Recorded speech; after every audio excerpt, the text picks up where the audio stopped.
Kan udah Pak? 93. 93.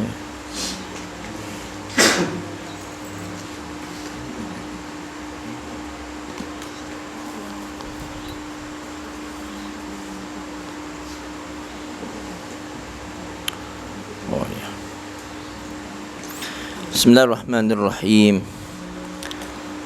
Assalamualaikum warahmatullahi wabarakatuh.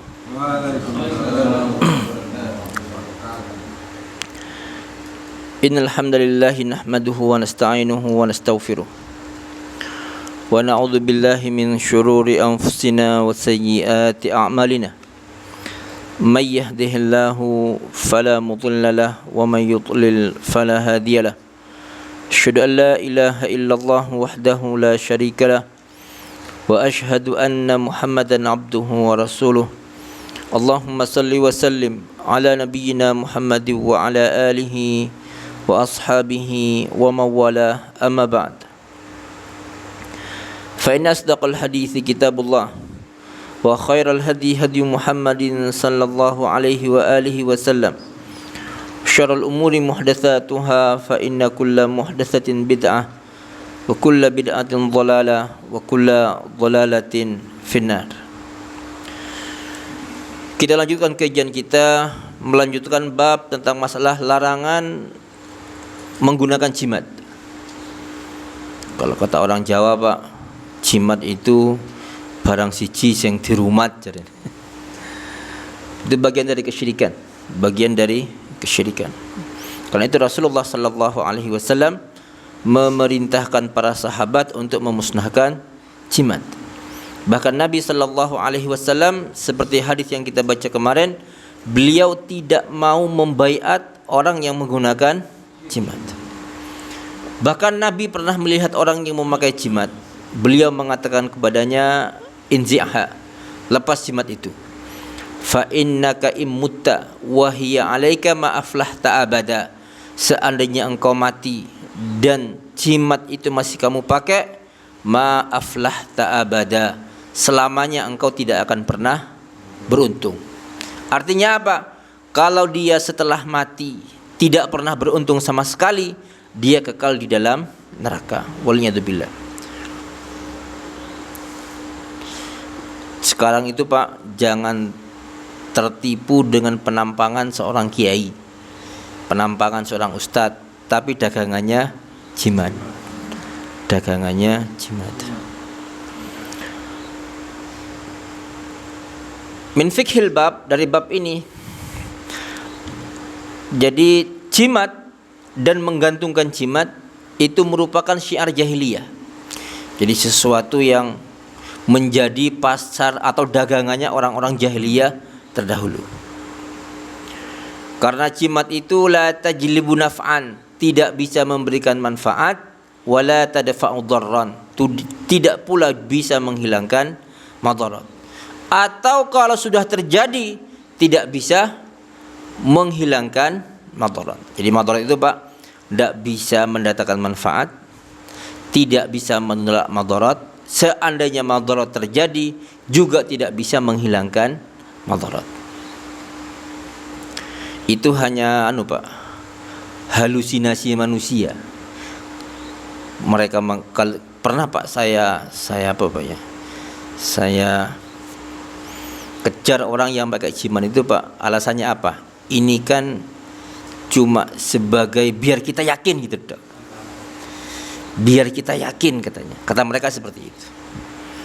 Tapi itu halusinasi Pak, tidak benar.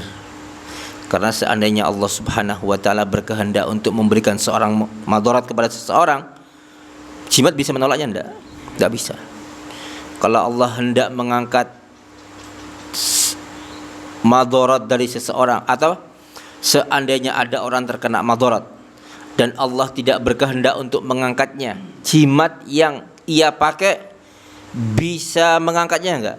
Enggak bisa. Terus kalau enggak bisa buat apa? Ini kan cuma sebab. Iya sebab. Melakukan sebab itu harus mengikuti ketentuan syar'i. Kayak rezeki Pak. Rezeki itu kita makan, siapa yang ngasih rezeki? Allah. Sebabnya apa? macam-macam. Kita kerja, karena itu Pak, mencari rezeki itu Allah yang tentukan. Sebagaimana sehat Allah yang tentukan. Cuma untuk mendapatkan rezeki ada sebab-sebab yang dibolehkan, ada sebab-sebab yang tidak dibolehkan. Yang halal silahkan kerjakan, yang haram silahkan tinggalkan. Begitu juga orang ketika tertimpa madarat, tertimpa sakit, tertimpa apa, orang disyariatkan untuk mencari sebab agar dia bisa sembuh, berobat. Lah, sebab untuk mencari sembuh ini, hilangnya madarat ini juga sama, ada yang dihalalkan, ada yang diharamkan. Menggunakan sebab yang berupa jimat itu termasuk mencari sebab sembuh atau mencari sebab keluar dari bencana yang diharamkan oleh Allah Subhanahu wa taala. Enggak boleh. Di antara macam-macam jimat itu Pak, dahulu orang-orang jahiliyah, dan ini sampai sekarang masih ada Pak. Contohnya yang pertama nufrah. Nufrah itu sebuah jimat yang digantungkan pada badan bayi karena takut kena ain atau takut terkena gangguan jin. Biasanya digantung di kaki Pak, di kaki atau di lehernya ada itu. Nah kecil biasanya, kadang-kadang bentuknya kotak. Kalau di kaki itu kadang-kadang isinya Quran Pak, kadang-kadang isinya Quran. Waliyadzubillah.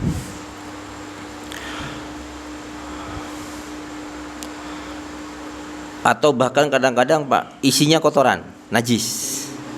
Isinya najis. Yang kedua, termasuk di antara jimat yang biasa dipakai oleh orang-orang jahiliyah dahulu itu Pak, sinus sa'lab, giginya rubah. Kalau sekarang kan yang dipakai kan enggak Pak, culanya babi biasanya. Kalau di Papua ada Bang ya, yang pakai kalung cula babi itu biasanya. Ada yang dipakai giginya babi yang dipakai. Waliyadzubillah. Atau giginya kucing Pak. Itu juga terkebiasaan orang-orang jahil. Salah satu jimat yang biasa dipakai oleh orang-orang Arab jahiliyah dahulu. Al-uqrah. Ada uqrah itu Pak, sebuah jimat yang biasa dipakai wanita pada masa jahiliyah. Tujuannya biar enggak hamil. Tujuannya biar enggak hamil. Jadi jangan dikira Pak, orang-orang Arab jahiliyah tidak ngerti jimat.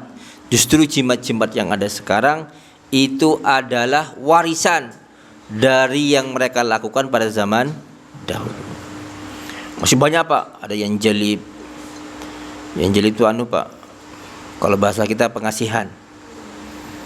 Bahasa kita pengasihan. Pelet atau semar mesem kalau sekarang Pak. Namanya macam-macam Pak. Yang jalib namanya. Yang jalib itu Pak dari bahasa Arab. Artinya membawa rasa suka. Ada juga ini Pak ya, jimat yang biasa mereka pakai, namanya khosmah Pak. Khosmah itu jimat yang biasa dipakai oleh orang Arab jahiliyah dahulu. Itu kalau masuk, itu biasa mereka pakai kalau Pak, kalau untuk menemui para pembesar, menemui presiden, menemui gubernur, menemui adipati kalau dulu Pak. Itu biar apa Pak ya? Biar urusan dengan mereka lancar. Ada juga namanya atfah Pak. Atfah ini pelet, kalau bahasa kita pelet Pak. Oh masih banyak Pak, macam-macam Pak. Jadi seperti orang sekarang, jimatnya pun macam-macam.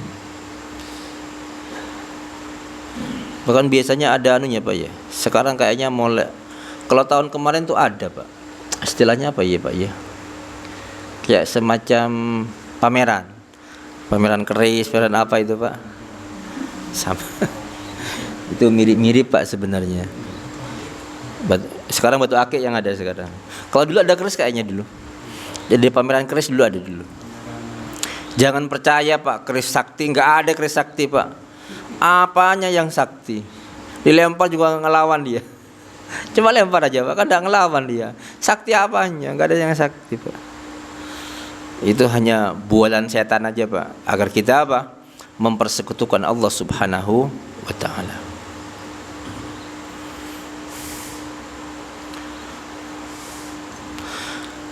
Kemudian bab berikutnya, bab larangan dari tatayur. Tatayur itu Pak, menjadikan gejala-gejala alam sebagai sarana untuk menebak sesuatu yang akan terjadi. Tatayur namanya Pak. Kenapa disebut tatayur? Orang Arab itu biasa toir itu burung artinya Pak. Kenapa disebut tatayur? Karena fasilitas yang biasa digunakan, sarana yang digunakan oleh orang Arab dahulu, yang umum mereka pakai itu adalah burung. Jadi orang Arab itu Pak, kalau mau safar ngelepas burung, merpati yang pakai biasanya Pak. Kalau burung itu dilepas, kok jalannya lurus saja Pak, katanya itu isyarat bahwasanya perjalanan mereka akan lancar dan akan banyak membawa kebaikan. Kalau burung dilepas itu nganan, sama Pak, berarti suruh lanjut perjalanannya. Tapi kalau dilepas ngiri Pak, ini perjalanan akan membawa bencana kata mereka. Akhirnya mereka apa? Mengurungkan niat mereka. Jadi mereka mengaitkan nasib baik dan nasib buruk dengan apa? Dengan burung. Nah, karena burung yang umum dipakai saat itu, maka selain burung pun punya hukum yang sama. Kalau di negeri kita Pak, biasa yang dipakai itu burung gagak biasanya Pak. Burung gagak itu kalau malam-malam terbang di atas rumah, kok ngalor ngidul, berarti ada kematian. Kalau terbangnya itu barat timur, akan ada kelahiran. Kalau kedutan Pak, udah diceki hari ini. Ya, tangan gatel.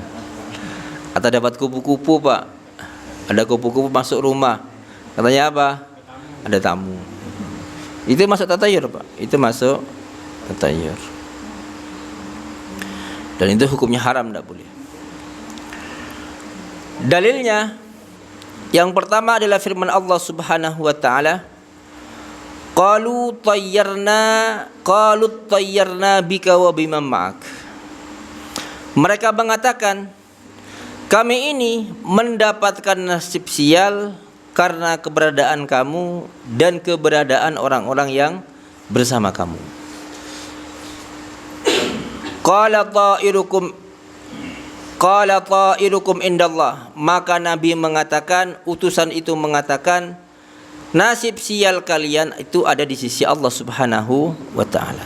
Jadi kalian dapat nasib sial apa enggak, itu bukan karena keberadaanku di sini, tapi karena itu memang urusan Allah Subhanahu wa taala.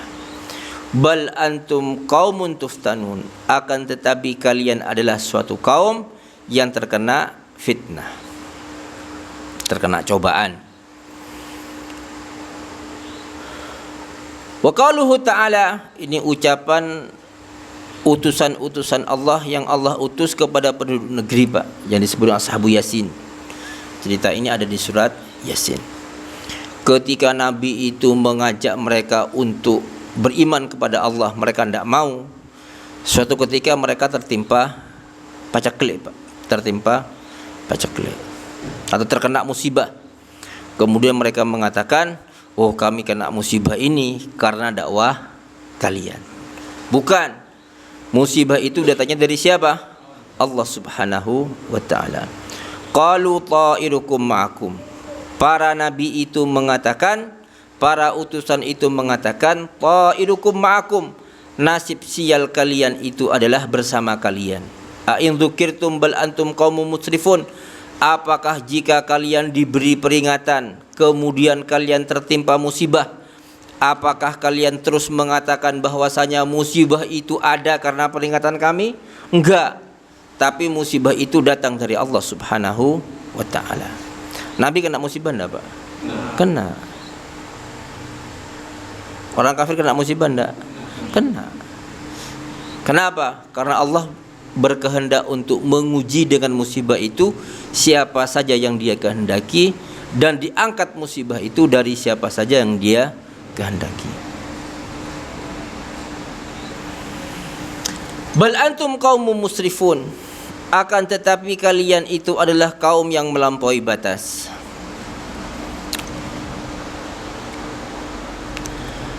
Kemudian dari hadis-hadis Nabi sallallahu alaihi wasallam, an Muawiyah ibn al-Hakam fi haditsil jariyah, qultu ya Rasulullah, minna rijalun yatatayyarun. Ya Rasulullah, di antara kami ada orang-orang yang melakukan tatayyur.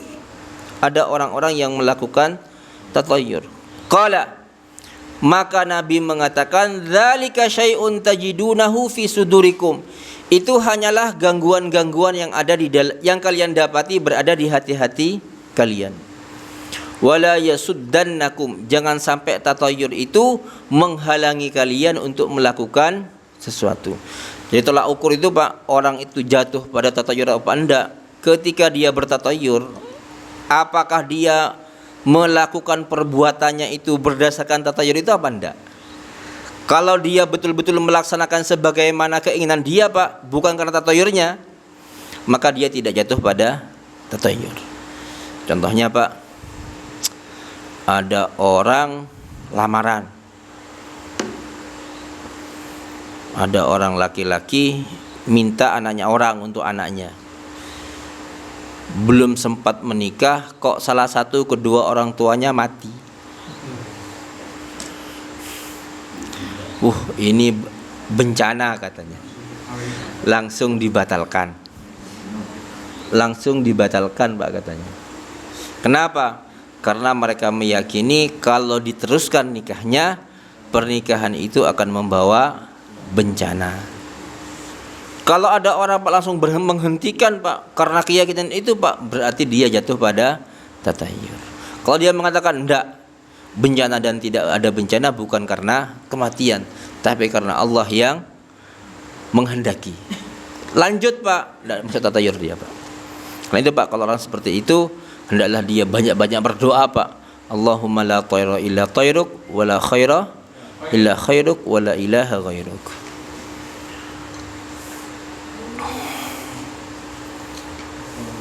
Ada orang Pak, kalau di Lamongan Pak, saya sedih heran, kok bisa Pak ya? Apa? Garangan Pak. Garangan itu bisa bahan tatayyur Pak. Jadi kalau ada orang mau dagangan ke pasar, kok ada garangan lewat nyebrang jalan Pak. Kok tolak-toleh Pak. Itu mereka yakin dagangnya tidak akan laku Pak.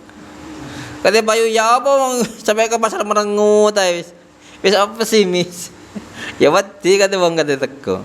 Tapi kalau garangan itu lewat lurus Pak, enggak tolak-toleh, mereka yakin dagangannya akan laris. Padahal garangan itu di mana-mana ada. Di Saudi itu Pak gede-gede garangannya. Kalau di Saudi makan ular itu Pak. Iya, garangan itu kan makanannya ular Pak. Ayam, ular, doyan dia. Garangan itu kalau gede Pak, ular itu dimakan sama dia. Doyan dia. Doyan.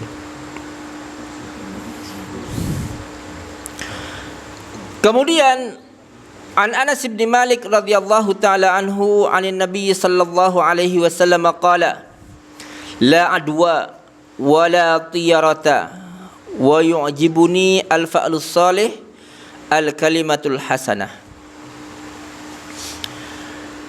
Dari Anas bin Malik radhiyallahu taala anhu dari Nabi sallallahu alaihi wasallam qala la adwa wa la tiyarata, tidak ada penyakit menular, wala tiyarata, dan tidak ada tatayyur. Wa yu'jibuni al-fa'lu, yang menakjubkan aku, membuat aku senang, itu adalah al-fa'l, optimis. Apa optimis itu? Al-kalimatul hasanatu, ucapan yang baik. Husnudzon Pak. Kamu ada masalah dengan siapa? Dengan Yasir. Gampang masalahmu. Namanya Yasir kan gampang artinya itu Pak. Itu namanya Pak. Ucapan yang baik, penuh harapan, mudah-mudahan urusannya baik. Itu fa'al namanya Pak. Nabi itu pernah ngelewati jalan Pak. Nama-nama jalan itu Pak, jelek-jelek. Suatu ketika, yang ini namanya apa? Kalau itu namanya salam Pak. keselamatan. Lewat sini aja katanya. Biar kita nyaman berangkatnya. Itu fa'al namanya, Pak. Rasa apa? Rasa optimis. Mudah-mudahan perjalanan kita baik. Saya pernah ya, mungkin anu Pak ya, mungkin ini cuma sekedar anu Pak ya. Tapi anu Pak,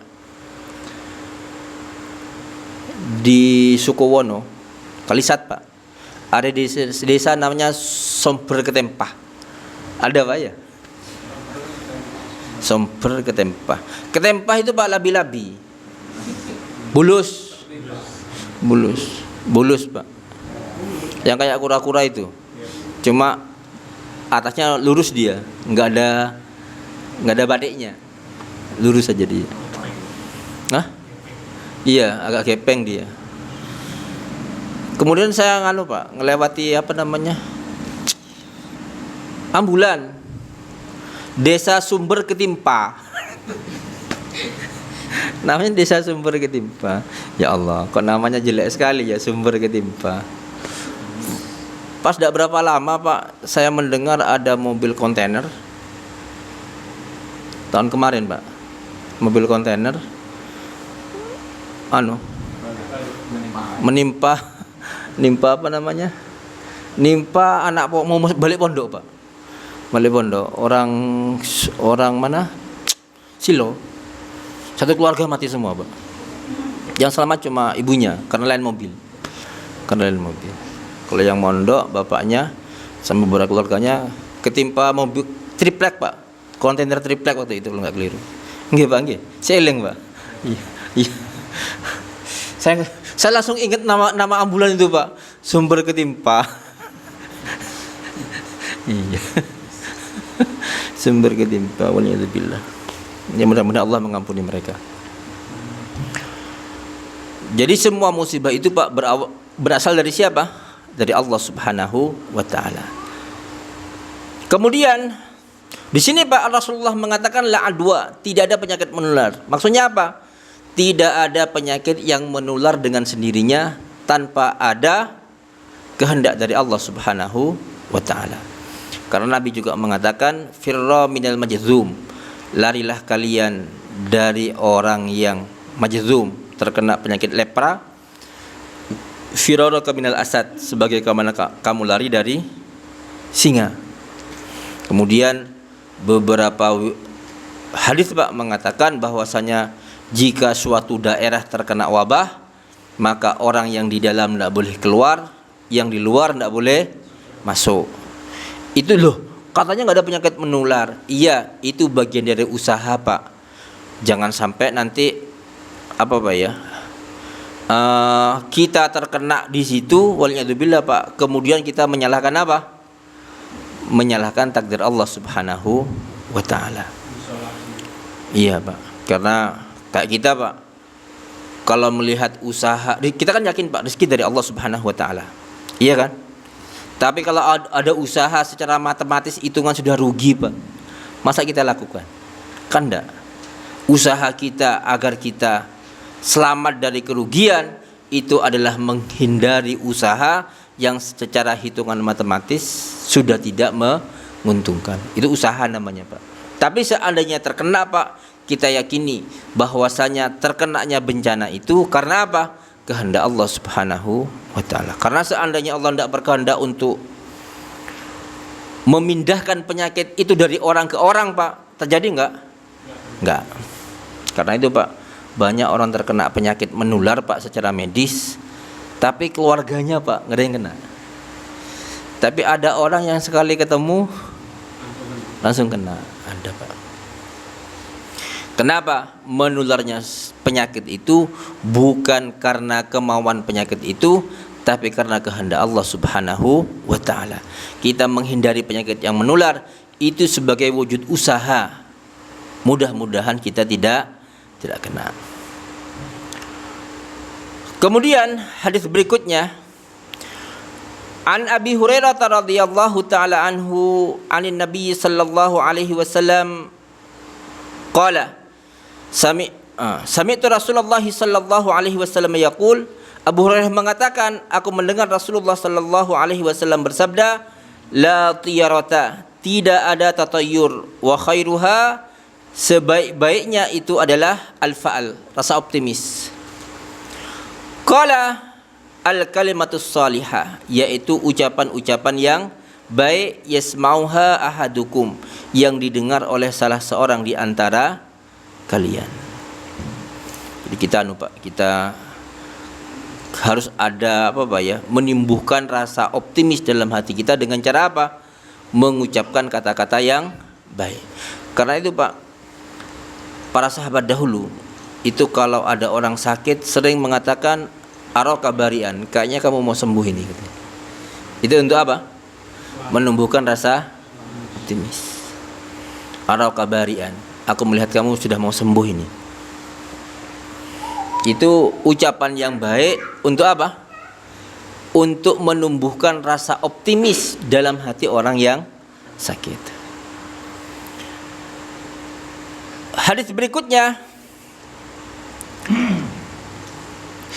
An Ibnu Umar radhiyallahu taala anhu, dari Ibnu Umar radhiyallahu taala anhuma, anna Rasulullah sallallahu alaihi wasallam qala, dari Rasulullah sallallahu alaihi wasallam beliau bersabda, la adwa wala tiyarata, tidak ada penyakit menular, wala tiyarata, dan tidak pula ada tatayur.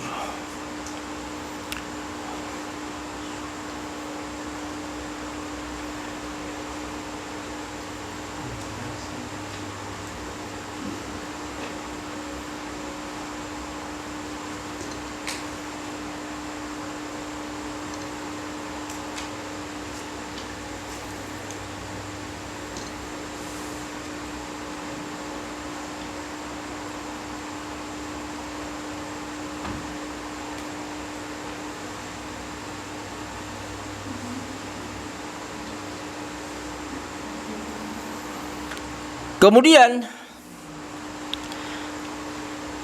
hadis berikutnya, An Abdullah bin Mas'ud radhiyallahu taala anhu qala, qala Rasulullah sallallahu alaihi wasallam, at-tiyaratu syirkun, tatayur itu adalah kesyirikan.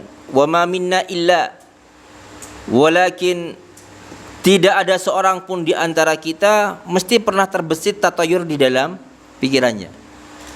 Walakin yudhibuhullahu bitawakkul, akan tetapi Allah Subhanahu wa taala akan menghilangkan tatayur itu dengan apa? Tawakal kepada Allah Subhanahu wa taala. Oh, ini kok njaluk mantu kok mojok rumahnya. Wis tawakal kepada Allah. Kadang-kadang kita kan karena seringnya ucapan seperti itu, Pak. Ini lek mojok bahaya ini. Lek mojok bahaya. Kadang-kadang muncul rasa apa? Rasa was-was dalam hati kita. Rasa was-was itu akan hilang dengan apa? Dengan tawakal kepada Allah Subhanahu wa taala. Orang kalau sudah bertawakal, Pak, maka hatinya akan pasrah penuh kepada Allah Subhanahu wa taala. Kalau dia bertawakal kepada Allah, maka Allah yang akan melindunginya, bukan yang lain. Allah yang akan melindunginya.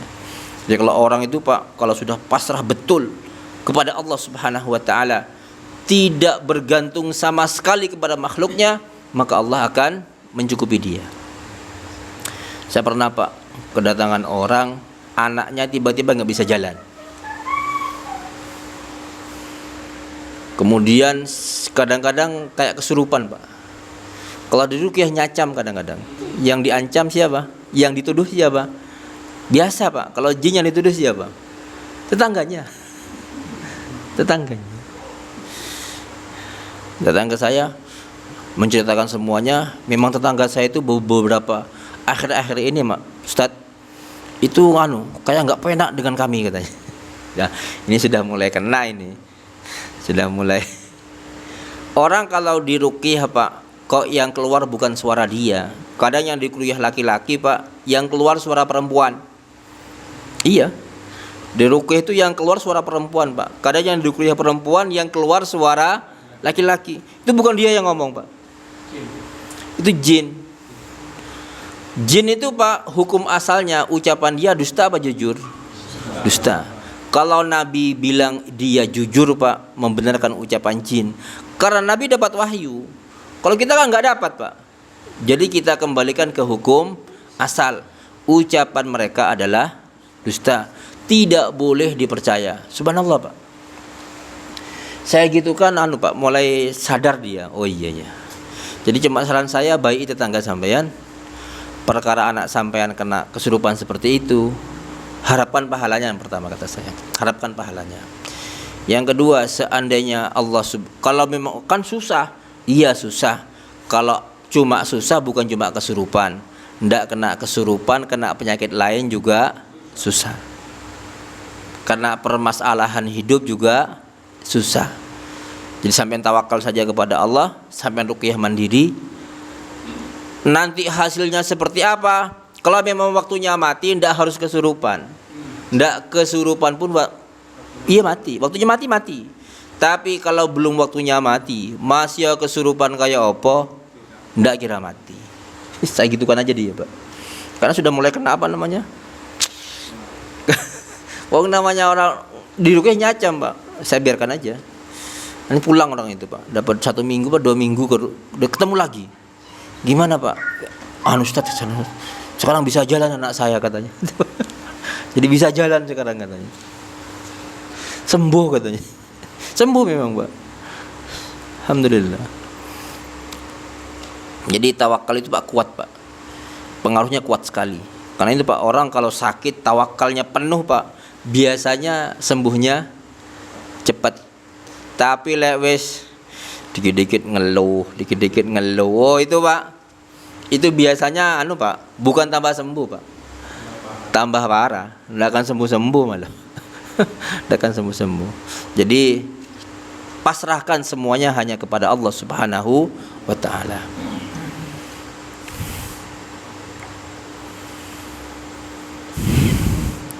Kemudian hadis berikutnya, An Abdullah bin Amr radhiyallahu taala anhuma qala Rasulullah sallallahu alaihi wasallam, man raddathu tiyaratu min hajatin faqad asyraka. Di sini Pak. Jadi tatayur itu Pak kadang-kadang masuk dalam hati kita tanpa kita sengaja. Tapi tatayur ini mempengaruhi tindakan kita apa enggak? Kalau tidak mempengaruhi Pak, enggak masalah. Yang masalah kalau apa? Mempengaruhi.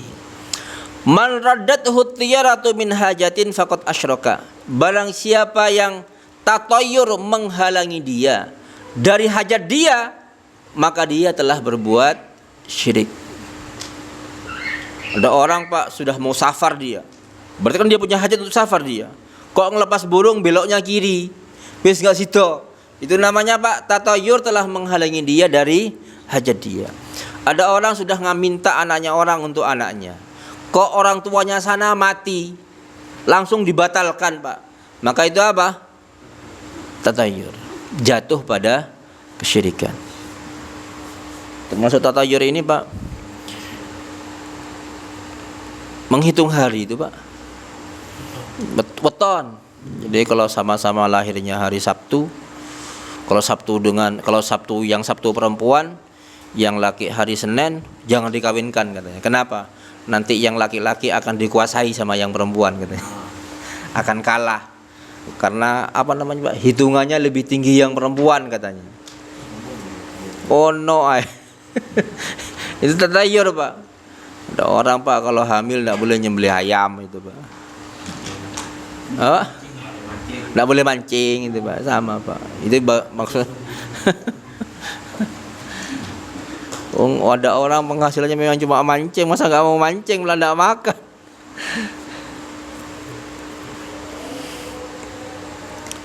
Jadi Rasulullah mengatakan, barang siapa yang tatayur menghalangi dia dari hajat dia, maka dia telah jatuh pada kesyirikan.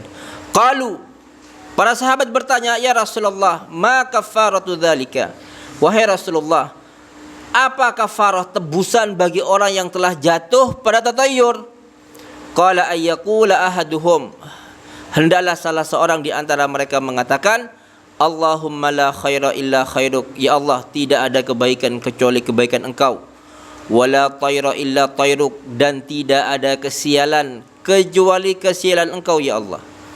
Wala ilaha ghairuk, dan tidak ada sesembahan kecuali Engkau ya Allah. Jadi kalau ada orang Pak jatuh pada tatayur, maka yang disunahkan untuk dibaca adalah ini, Allahumma la khaira illa khairuk, wala tayra illa tayruk, wala ilaha ghairuk. Ada orang Pak yang mengaitkan untuk melakukan sebuah acara dikaitkan dengan gempa Pak. Nggak tahu kok bisa Pak ya, ngitungnya ya apa, kalau ada gempa jam sekian hari ini nanti akan ada ini, banyak Pak. Itu yang tahu orang-orang Pak, orang-orang primbon Pak, yang suka baca-baca kayak begitu. Hah? Ada kitabnya. Kitab primbon.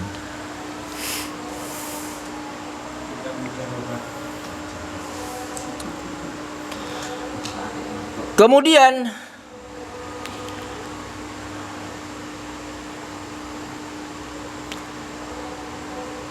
An Abi Darda, dari Abu Darda radhiyallahu taala anhu anin Nabi sallallahu alaihi wasallam, la yalijad darajatil ula, tidak akan mendapatkan derajat yang tinggi, man takahhana, orang yang melakukan praktek perdukunan. Orang yang melakukan praktek perdukunan. Awis taksama, atau dia minta sumpah. Au raja'a min safarin tatayyuran, atau dia enggak jadi safar gara-gara tatayyur. Jadi tatayyur ini perkara Pak, perkara apa Pak ya? Yang sangat Pak, di masyarakat kita sangat umum sekali Pak. Terutama yang berhubungan dengan pernikahan, kemudian buat rumah, itu banyak sekali tatayurnya Pak. Tatayurnya banyak sekali. Enggak tahu siapa yang ngajari itu Pak. Sebenarnya Pak, adanya tatayur seperti itu kan menyempitkan mereka, menyempitkan ruang lingkup mereka.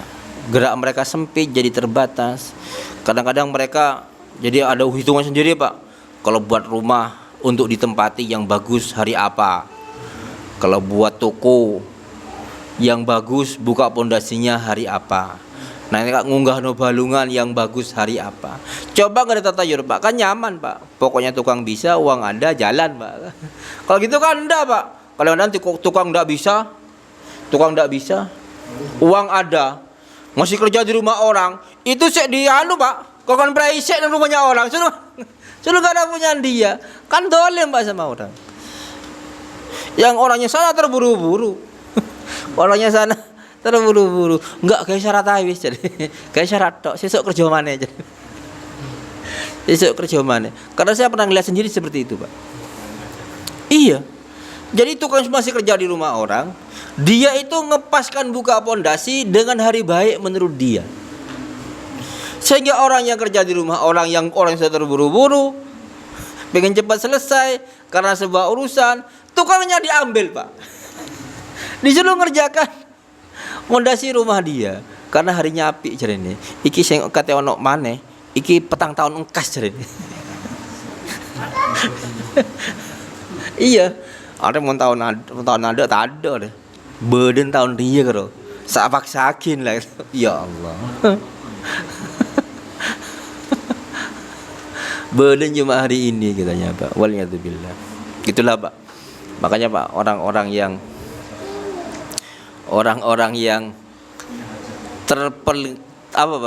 melihara yang semacam itu pada hakikatnya menyiksa dirinya sendiri. Coba dia tawakal kepada Allah Pak. Sudah, kita bikin pondasi kapan saja kita mau. Perkara nanti baik atau buruk itu urusan Allah Subhanahu wa taala, tapi yang kita minta adalah kebaikan. Yang kita minta adalah kebaikan. Cukup sekian kajian kita pada kali ini. Insyaallah pada pertemuan yang akan datang kita akan masuk pada bab larangan untuk minta hujan dengan bintang. Larangan minta hujan dengan bintang. Aku qauli hadza wa astaghfirullah li wa lakum innahu huwal ghafurur rahim. Subhanakallahumma bihamdika asyhadu an la ilaha illa anta Astaghfiruka wa atubu ilaik. Assalamualaikum warahmatullahi wabarakatuh.